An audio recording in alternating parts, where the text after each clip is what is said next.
Forbulos nama yang aneh sejak awal ya. Dan ternyata nama-nama di dalam novel ini juga dibentuk oleh penulisnya dengan pilihan-pilihan bahasa yang mirip. Jadi pengarang dengan sadar membuat sebuah cerita, dan cerita itu dia buat sebagai dunia baru seperti itu. Tapi di dalamnya ada isu-isu sosial yang sedang tren di dunia seperti yang diwakili oleh karya ini. Dan itu juga kontekstualitas isunya ini yang menurut saya menjadi satu hal yang menarik dan bahkan menjadi nilai lebih novel ini. Forbulos ini adalah satu nama yang oleh pengarang di awal bahkan di daftar kata istilah yang dipakai di penduduk Fulos. Jadi ada penduduk namanya Fulos di sebuah kepulauan yang terpencil gitu, jadi mengisolasi diri pulaunya, dan di situ seperti tertinggal dari peradaban seperti itu, dan sengaja tidak membuka diri akses pada dunia luar untuk mempertahankan ideologi di dalamnya. Makanya ada kata Forbulos. Forbulos ini arti harfiahnya yang asing, orang asing atau sesuatu yang asing. Jadi disematkan pada apapun yang tidak ada dalam kehidupan di Fulos saat ini. Lawan kata Forbulos adalah Forlugos. Ini lagi-lagi pengarang membuat istilah yang sebenarnya siapapun bisa membuat, bisa dengan leluasa membuatnya. Kalau kita lihat dari teori linguistik itu bahwa bahasa itu arbitrer gitu. Jadi penamaan itu asal kita sepakati untuk sebuah nilai komunikasi dan disepakati oleh komunitas tertentu atau beberapa orang untuk komunikasi, ya sah-sah saja seperti itu. Nah, Forbulos ini atau bahasa penamaan-penamaan dalam novel ini dibuat oleh pengarangnya untuk membuat sebuah dunia baru dengan bahasa baru seperti itu. Walaupun sebenarnya agak artifisial juga, karena kenapa harus dengan nama baru seperti itu, atau kenapa namanya tidak dipertimbangkan nama yang lain? Ada pertanyaan, karena Forbulos, Fernandos dan sebagainya, terus gitu, Pulausis dan sebagainya itu pasti merujuk pada wilayah pemakai bahasa itu sendiri. Nah, ini kearbitrerannya kemudian nanti berbenturan dengan konvensi yang ada. Kenapa memakai itu? Harusnya nanti dipertanggungjawabkan dalam ceritanya. Oh, berarti ini bukan tentang Indonesia. Apakah ini tentang kolonialisme misalnya, atau ini tentang cerita yang berbasiskan mitos luar negeri bukan Indonesia? Ini harus dicari lebih jauh lagi, bisa dianalisis tentang penamaan, hubungannya dengan konteksnya, atau indeks, jadi indeks apa gitu secara semiotis, kenapa memilih nama-nama ini. Dan penamaan ini dalam karya sastra sangat penting, karena nanti apakah ini bermakna berhubungan, bertalian erat dengan tradisional, misalnya etnis tertentu, lokalitas, atau ini namanya sengaja keluar dari Indonesia mencari sumber lain, kemudian dihubungkan secara kesejarahan. Apakah ini tentang kolonialisme dulu gitu. Ini kemana sih rujukannya, ini interteksnya apa gitu. Jadi teks awalnya itu dari mana. Dan menariknya dalam novel ini ya, dunia itu dibuat otonom. Jadi dunia baru otonom, nama-namanya kemudian dibentuk baru seperti itu. Walaupun ini jadi pertanyaan lagi, karena misalnya ada penamaan-penamaan yang tidak harusnya bisa dicari istilah yang sesuai, tapi tidak, misalnya tentang mite, fiksi di halaman 1 ini, semenjak itu berkembang mite-mite dan fiksi-fiksi mengenainya, tapi tak pernah ada jawaban pasti. kenapa mite tidak ngambil mitos untuk ada nama Forbulos gitu ya, mitos mungkin lebih. Tapi ini mite dengan dimiringkan. Dan ini narator menceritakan ini setelah semuanya merujuk pada perubahan nama dari nama yang pada umumnya dipakai. Forbulos untuk orang asing, kenapa tidak Oras misalnya orang asing, atau strangers, atau misalnya ada apalagi seperti lian dan sebagainya. Tapi ini Forbulos. Tapi ketika mitos jadi mite atau fiksi seperti itu. Di sini ada banyak sebenarnya konsekuensi ketika menamai satu hal dengan yang baru, sementara hal lain tidak diganti. Ini bisa menjadi sesuatu yang dipertanyakan, keutuhannya juga. Itu baru dari nama. Nah, kemudian yang kedua, ya diceritakan bahwa Volos, masyarakat Volos itu istilahnya didatangi oleh seorang asing yang pada awalnya sangat protektif sekali masyarakat itu untuk menerima siapapun. Jadi tidak mau ada pengaruh dari luar. Ini paragraf pertama udah seperti ini ya. 212 tahun kemudian. Ingat kata 12 ya. 2012. Ini dibuat oleh pengarangnya nyambung-nyambung, itu bisa ditulis. 212 tahun kemudian, sesosok tubuh mengambang di laut pantai Pulos. Tubuhnya terlentang di atas papan pecahan kapal dan didorong seekor lumba-lumba menuju sampan nelayan Pulosis yang sedang menjala di laut dangkal. Sampan nelayan Pulosis. Pulosis itu nama untuk penduduk Pulos. Gitu.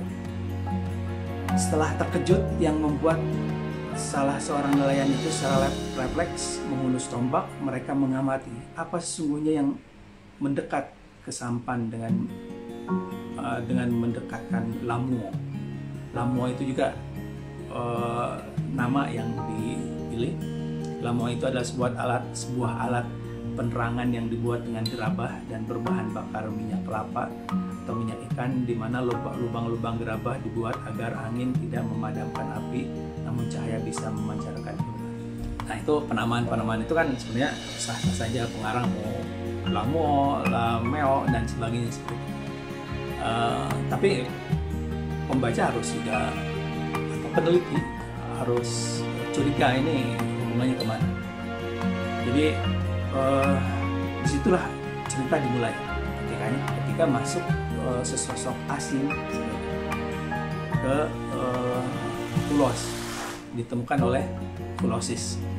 Nah, si Pulosis ini adalah penduduk-penduduk yang sudah terlupa oleh kesepakatan bersama, adat istiadat di sana. Bahkan di sini ada konstitu ya, semacam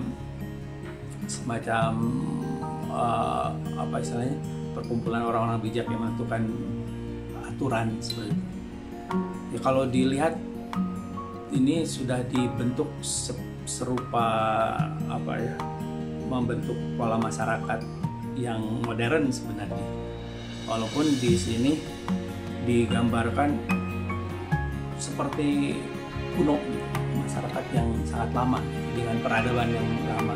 Bahkan nanti ketika loncat ke 212 tahun kemudian lagi, itu juga perkembangan signifikasi teknologi dan sebagainya juga tidak terlalu berpengaruh. Berarti memang novel ini sangat fokus pada ideologi karyanya daripada pernik-pernik penceritaan. Tapi upaya untuk membuat sebuah ruang baru terhadap ideologi itu, ini patut dihargai ya. Ini berat sekali sebenarnya untuk membuat sebuah ruang penamaan zaman, kemudian bahkan agama nanti ya, agama-agama yang ada di situ, kemudian konflik sosial dan sebagainya. itu sangat penuh konsekuensi. Ini juga metafor akhirnya kan, metafor dari realitas yang ada sekarang.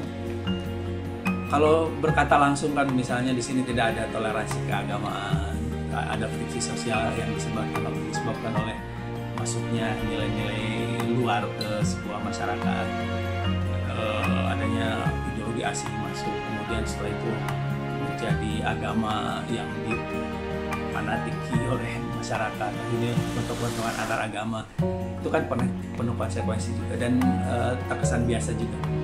Nah, ini dimetaforkan dengan memilih kisah atau membuat kisah yang independen, dan ini sah-sah saja. Tinggal tadi secara logika penuh konsekuensi ya. Nah, si tubuh ini kemudian ditemukan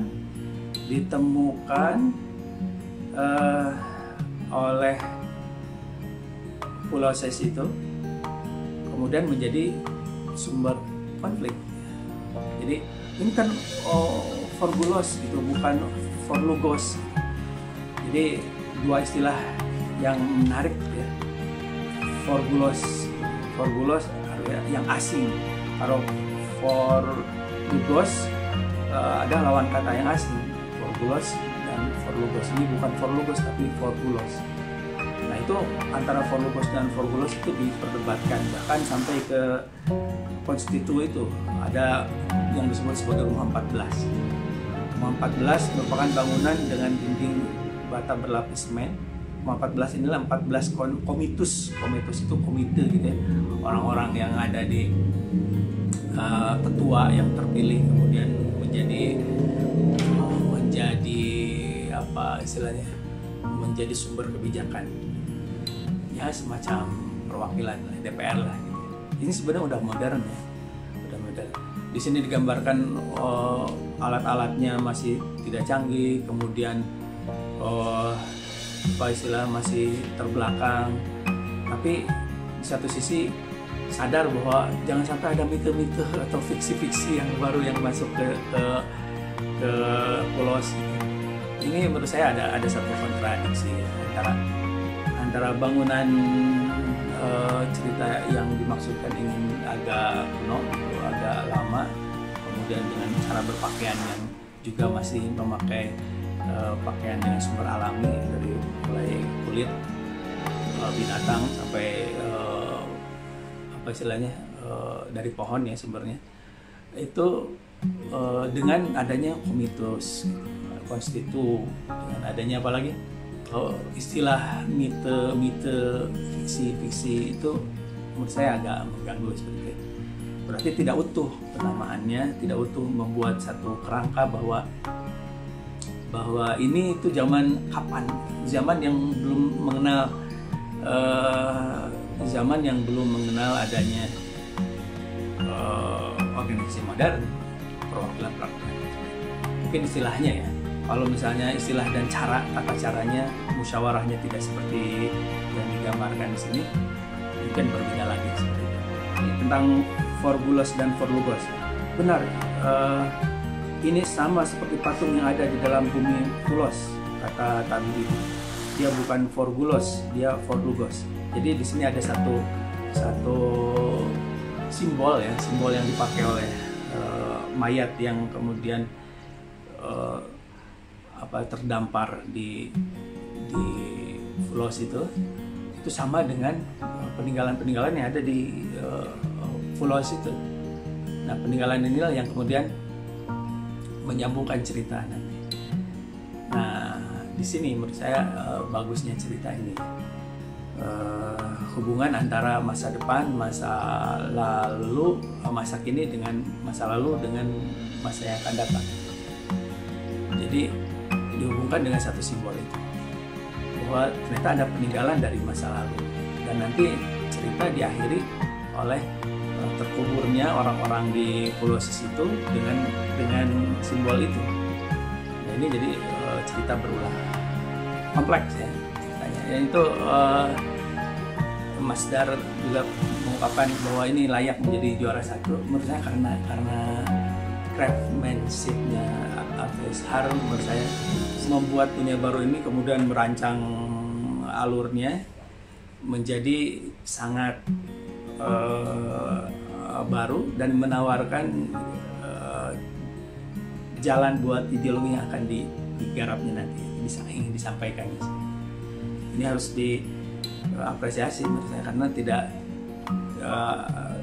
mudah ya membuat sebuah cerita yang kemudian membuat penasaran orang, karena ini apa istilahnya, betul-betul sebuah uji coba yang penuh resiko.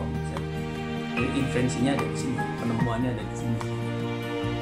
Walaupun ya isunya sama, sekali lagi tadi saya katakan bahwa ini adalah pengulangan isu saja, cuma dengan metafor. Bukankah karya sastra seperti itu? Isu tentang kemanusiaan dalam perspektif liberal misalnya, itu sama saja isunya, tapi kemudian dikemas dalam berbagai cerita yang berbeda-beda, kasus yang berbeda-beda. Karena cerita atau fiksi dalam hal ini novel adalah metafor dari realitas, sehingga ketika orang membaca itu tidak bosan atau tidak menemukan cara pemahaman yang sama. Dia menemukan jalan baru untuk memahami realitas.